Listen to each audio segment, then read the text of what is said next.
Durant l'été 1994, la chaleur torride du soleil américain n'a pu éteindre la détermination des jeunes de l'Albiceleste. Cette année-là, l'Argentine était bien plus qu'une simple équipe de football. Elle incarnait une véritable passion. Grâce à leur style de jeu offensif et flamboyant, alliant l'expérience de joueurs chevronnés à l'éclosion de jeunes talents prometteurs, ils ont accompli un miracle émotionnel dès les premiers matchs de la phase de groupe. Mais le football, comme la vie, réserve toujours des surprises. 32 ans ont passé et le temps a laissé des traces différentes sur leur vie. Certains ont atteint les sommets de la gloire en tant qu'entraîneurs, d'autres ont choisi une vie paisible dans leur propriété, et d'autres encore ont connu une fin tragique. Revenons sur les hauts et les bas des 15 âmes qui ont composé cette génération dorée de l'Argentine. Diego Maradona était l'âme, le soleil qui ne se couchait jamais. À 33 ans, même si sa forme physique n'était plus à son apogée, le Golden Boy laissait encore le monde entier sans voix. Sa performance lors de la victoire contre la Grèce, avec son tir en pleine lucarne et sa célébration exubérante devant les caméras, a révélé un Diego animé d'une soif de renaissance après ses revers. Il menait l'attaque, contrôlait le rythme et était un véritable pilier pour les jeunes joueurs comme Batistuta et Redondo. Après le tournoi difficile de 1994, où il fut exclu pour dopage positif, Diego continua de lutter contre le destin. Il retourna dans sa ville natale pour jouer à Boca Juniors, savourant les derniers jours de sa carrière entouré de supporters. Après sa retraite de joueur, Diego se lança avec passion dans une carrière d'entraîneur, aboutissant à la direction de l'équipe nationale argentine lors de la Coupe du Monde 2010. En dehors des terrains, Diego est une personnalité complexe. Il peut être un ami sincère, un militant social engagé, mais aussi un homme aux prises avec des problèmes de santé et d'addiction. Quelles que soient les circonstances, Diego a toujours vécu sa vie avec authenticité, sans dissimulation ni faux-semblant. Il semble que l'image d'un combattant solitaire contre le système sur le terrain ait étrangement reflété sa vie réelle. Cependant, ses parcours glorieux et tumultueux s'est brutalement interrompu. Le 25 novembre 2020, Diego Maradona s'est éteint à l'âge de 60 ans des suites d'une insuffisance cardiaque aiguë. Sa disparition laisse un vide immense, non seulement dans le monde du football, mais aussi dans le cœur de l'Argentine. Son héritage ne se résume pas à ses buts, mais à l'histoire d'un homme qui a osé vivre, osé se tromper et osé aimer intensément. À 32 ans, Oscar Ruggeri était le pilier de la défense argentine, un rock inébranlable. Fort de son expérience de champion du monde en 1986, il était un soutien indéfectible pour ses jeunes coéquipiers. Ruggeri jouait avec une combativité féroce, n'hésitant pas à s'engager physiquement et toujours présent dans les zones les plus critiques. Son sang-froid a permis à la défense argentine de résister à une pression intense tout au long du tournoi.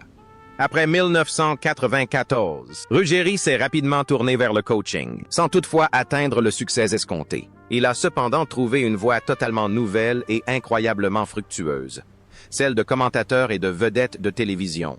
Avec sa personnalité directe et humoristique et ses anecdotes sur les coulisses du football, il est devenu un visage familier des émissions sportives. Dans la vie, Ruggeri est un homme déterminé, dévoué à sa famille et toujours prêt à défendre les valeurs traditionnelles du football argentin.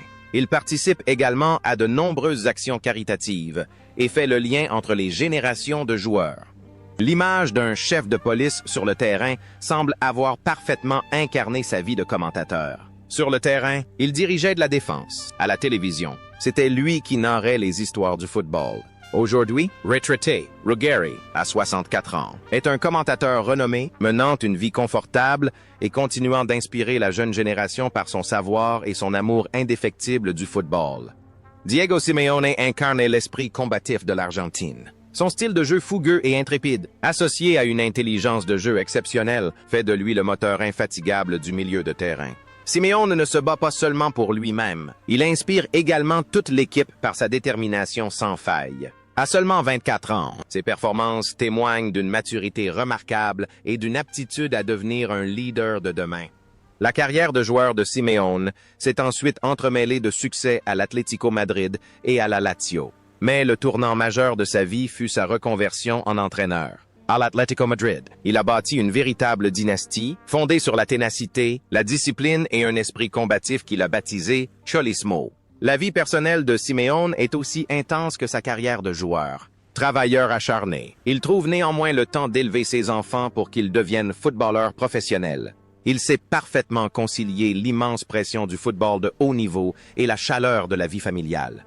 L'image du guerrier sur le terrain semble avoir parfaitement incarné sa vie sur le banc de touche. S'il ne baisse jamais les bras sur le terrain, and a whore, Simeone est également un homme qui s'efforce constamment de relever les défis pour affirmer sa position. Aujourd'hui, à 56 ans, Simeone demeure un pilier et l'âme de l'Atlético de Madrid. Bien qu'il ne foule plus la pelouse, chacun de ses pas, le long de la ligne de touche, est toujours empreint de passion, continuant d'inspirer la jeune génération de joueurs. Sergio Goycochea demeure une icône irremplaçable. Après son triomphe en 1990, il a conservé son niveau et s'est révélé un gardien fiable et digne de confiance. Goycochea n'était pas seulement un gardien talentueux, mais aussi un maître des tirs au but. Son sang-froid et sa capacité à lire la psychologie de ses adversaires étaient ses atouts majeurs. Après avoir pris sa retraite du football, Goycochea a opéré une transition spectaculaire vers la télévision et le mannequinat. Avec son physique avantageux et élégant, il est devenu un présentateur vedette de divertissement et de sport en Argentine. Il s'est également investi dans le monde des affaires et l'action communautaire tout en cultivant une image irréprochable et une grande popularité auprès du public. Goycochea sait parfaitement concilier la gloire passée et les nouvelles opportunités. Il mène une vie moderne et dynamique, mais le football reste toujours au cœur de sa passion. Ce qui est frappant, c'est la façon dont l'image d'un héros solitaire face au but a reflété sa vie. La confiance et le courage de briller seul sous les projecteurs. Aujourd'hui, après sa retraite, Goycochea, à 62 ans, mène une vie épanouie en tant que commentateur et présentateur. Son parcours témoigne de sa polyvalence et de sa capacité inlassable à se réinventer, continuant d'inspirer la jeune génération.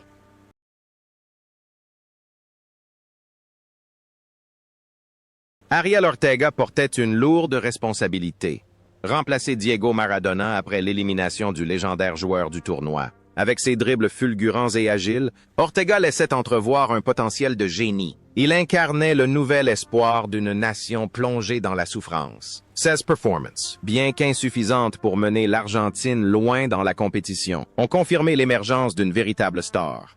Après le tournoi, Ortega est devenu une idole à River Plate et a entamé son aventure européenne. Cependant, sa carrière a été marquée par des hauts et des bas, un mélange de talents exceptionnels et de problèmes disciplinaires. Ortega a lutté pendant des années contre l'alcoolisme et la pression psychologique d'être comparé à Maradona. Il a connu des moments de doute, mais a toujours fini par retrouver le chemin de River Plate. En dehors des terrains, Ortega est une personne douce, parfois timide et sensible. Il a travaillé dur pour surmonter les difficultés liées à sa maladie et retrouver son équilibre. Ce qui est frappant, c'est que l'image de ce petit âne obstiné sur le terrain semble refléter sa vie, une lutte acharnée pour échapper à des fardeaux indéfinissables.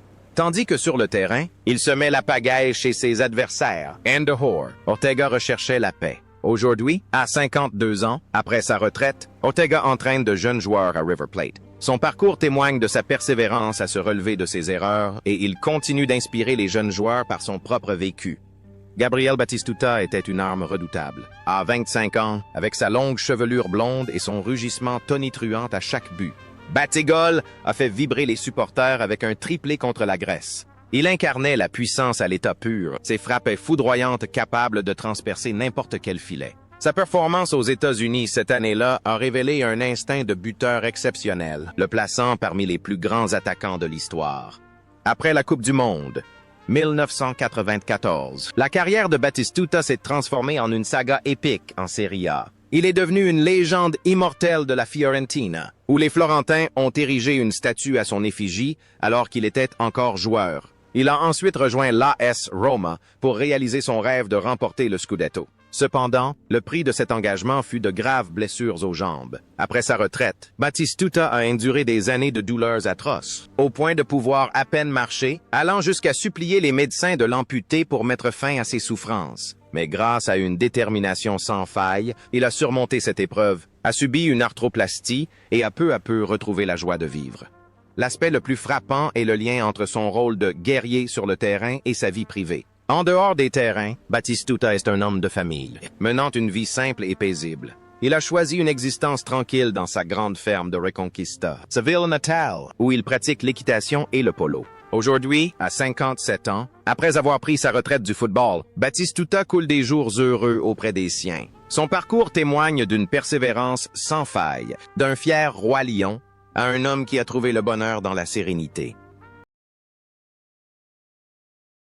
À 27 ans, Claudio Caniggia restait l'ailier titulaire de l'Argentine. Grâce à sa vitesse fulgurante et à son excellente entente avec Maradona, il a marqué les esprits avec 2 buts décisifs en phase de groupe. Caniggia apporte à l'attaque une imprévisibilité et un style de jeu fluide et flamboyant. Ses performances allient une technique exquise à une vitesse terrifiante, sémant la terreur dans toutes les défenses.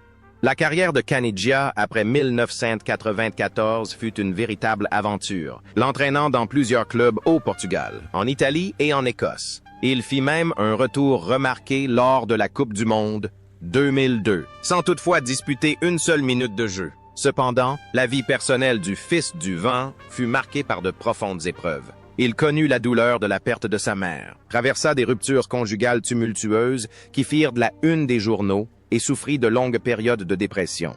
Malgré tout, Caniggia sut toujours se relever, conservant son allure robuste et son esprit libre. Il participa à de nombreuses activités sociales et resta toujours en contact étroit avec ses anciens coéquipiers. L'image d'un artiste libre et indomptable sur le terrain semble à l'opposé des épreuves qu'il a traversées en dehors. S'il excellait en vitesse sur le parquet, le Destin, Louis, semblait parfois le brusquer. Aujourd'hui, retraité, Caniggia, à 59 ans, mène une vie paisible, participant occasionnellement à des matchs légendaires et se consacrant à ses loisirs. Son parcours témoigne de sa passion pour le football et de la force d'un esprit indomptable. Fernando Redondo, au sein de l'équipe de 1994, incarnait l'élégance. À 25 ans, il régnait en maître sur le milieu de terrain grâce à un contrôle de balle exceptionnel. Avec sa longue chevelure romantique, Redondo interceptait les passes et orchestrait le jeu par des passes incisives. Il jouait comme un artiste interprétant une symphonie, sublimant le football et lui conférant une dimension poétique. Après ce tournoi, Redondo atteignit le sommet de sa carrière au Real Madrid. Il fut un joueur clé dans la conquête de 2 Ligues des Champions par le club royal. Son talonnade victorieuse face aux défenseurs de Manchester United à Old Trafford reste l'un des plus beaux moments de l'histoire. Cependant, sa carrière fut aussi semée d'embûches, comme son refus de se couper les cheveux pour l'équipe nationale sous les ordres de Passarella, ou encore ses blessures récurrentes au genou, qui le privèrent de ses meilleures années lors de son transfert à l'AC Milan. En dehors des terrains, Redondo était un véritable intellectuel, menant une vie disciplinée et d'un grand professionnalisme. Il sut toujours trouver un équilibre parfait entre la gloire des parquets et sa vie privée. L'image d'un footballeur romantique et artiste semble avoir étrangement marqué sa vie. Sur le terrain, il était le héros discret qui orchestrait tout. Mais en dehors, Redondo a également choisi de rester dans l'ombre. Aujourd'hui, à 57 ans, après sa retraite, Redondo mène une vie paisible, apparaissant occasionnellement comme commentateur ou ambassadeur du football. Il conserve l'allure aristocratique de sa jeunesse et continue d'inspirer les amoureux du beau football. Fernando Cáceres était l'un des défenseurs centraux les plus fiables de cette équipe. Son jeu tenace et son sens tactique aiguisé lui ont laissé une empreinte indélébile. Discret mais incroyablement efficace, Cáceres était un roc silencieux en défense. Ses performances témoignaient du caractère exceptionnel d'un joueur au sommet de son art.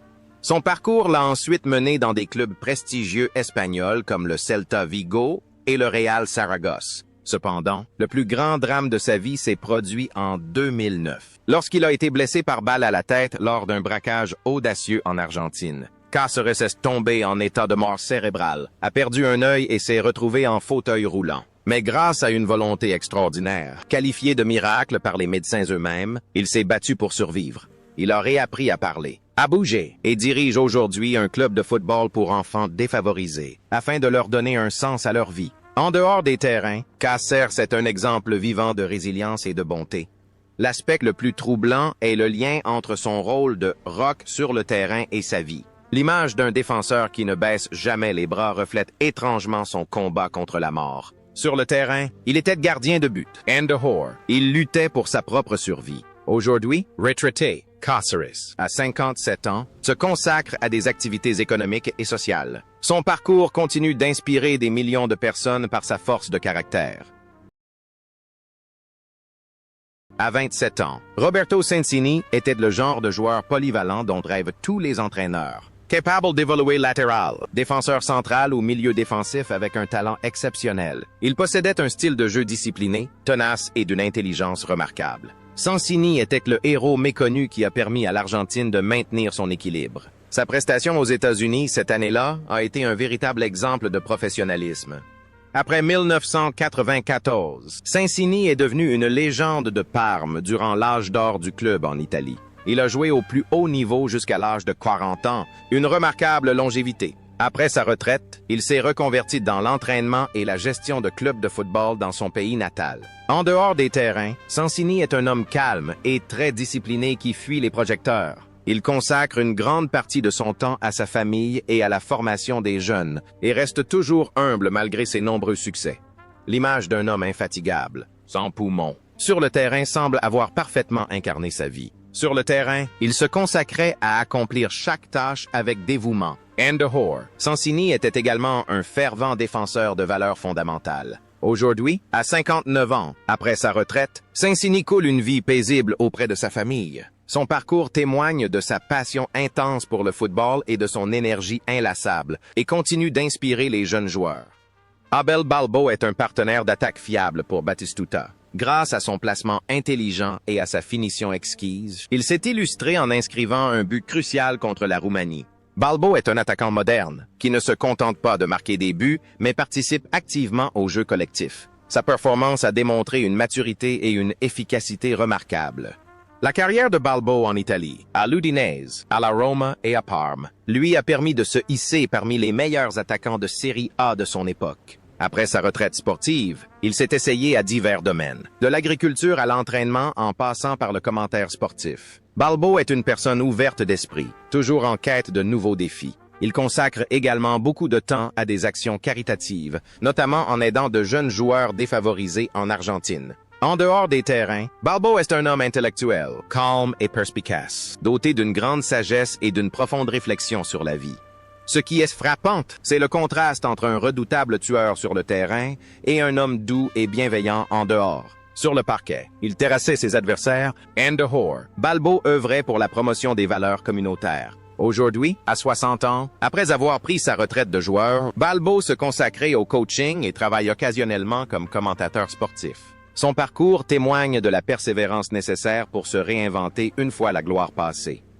À 25 ans, José Chamot est un latéral gauche robuste et endurant, doté d'un style de jeu très moderne. Il apporte une sérénité absolue sur le flanc argentin grâce à ses solides qualités défensives et à ses montées offensives fluides. Ses performances témoignent d'une énergie juvénile et d'une forte envie de contribuer. Après le tournoi, Chamot a connu une brillante carrière en Italie, jouant pour la Lazio et l'AC Milan avant de rejoindre l'Espagne et l'Atlético Madrid. Après sa retraite de joueur, il s'est tourné vers l'entraînement, notamment la formation des jeunes au Rosario Central. Dans sa vie privée, Chamot est un homme pieux. Il mène une vie saine et irréprochable, guidé par sa foi. Il s'engage dans de nombreuses actions sociales liées à sa religion, aidant ceux qui se sont égarés à retrouver le droit chemin. Il est un modèle d'intégrité et de discipline, toujours attentif aux autres. L'image d'un joueur dévoué sur le terrain semble avoir étrangement influencé sa vie à travers sa foi. Sur le terrain, il était un héros discret protégeant les cages, et dans The Whore, Chamot était également un gardien discret des valeurs spirituelles. Aujourd'hui, à 57 ans, après sa retraite, Chamot vit une vie paisible avec sa famille et se consacre à l'entraînement de jeunes joueurs. Son parcours continue d'inspirer la jeune génération par son dévouement et son mode de vie éthique. À 28 ans, Luis Islas endossait une lourde responsabilité, celle de garder les cages de l'Argentine lors de la Coupe du Monde 1994 aux États-Unis. Malgré l'immense pression liée à l'héritage de Goycochea, Islas fit preuve d'un sang-froid remarquable et réalisa des arrêts spectaculaires. Gardien de but à la forte personnalité, aux réflexes fulgurants et à la maîtrise défensive exceptionnelle, il confirme son talent, même si sa performance ne permit pas à son équipe d'aller plus loin. La carrière d'Islas a ensuite connu des hauts et des bas dans des clubs mexicains et argentins. Après sa retraite de joueur, il s'est lancé dans une carrière d'entraîneur et est devenu particulièrement célèbre comme l'assistant fidèle et le bras droit de Maradona au Mexique. Islas a été aux côtés de Diego durant les périodes les plus difficiles de sa carrière d'entraîneur, faisant preuve d'une loyauté et d'une compréhension rares. En dehors des terrains, Islas est une personne franche et passionnée qui défend toujours ses amis. Il participe également à de nombreuses actions caritatives liées au football scolaire. L'image d'un gardien solitaire au cœur de la tempête sur le terrain semble refléter sa propre vie et sa relation avec Maradona. Sur le terrain, il affrontait les tirs. Andahor, lui et Diego devaient faire face aux tempêtes de l'opinion publique. Aujourd'hui, à 60 ans, Islas poursuit sa carrière d'entraîneur dans des clubs régionaux. Son parcours témoigne de sa passion intense pour le football et de sa fidélité indéfectible, et continue d'inspirer la jeune génération de gardiens.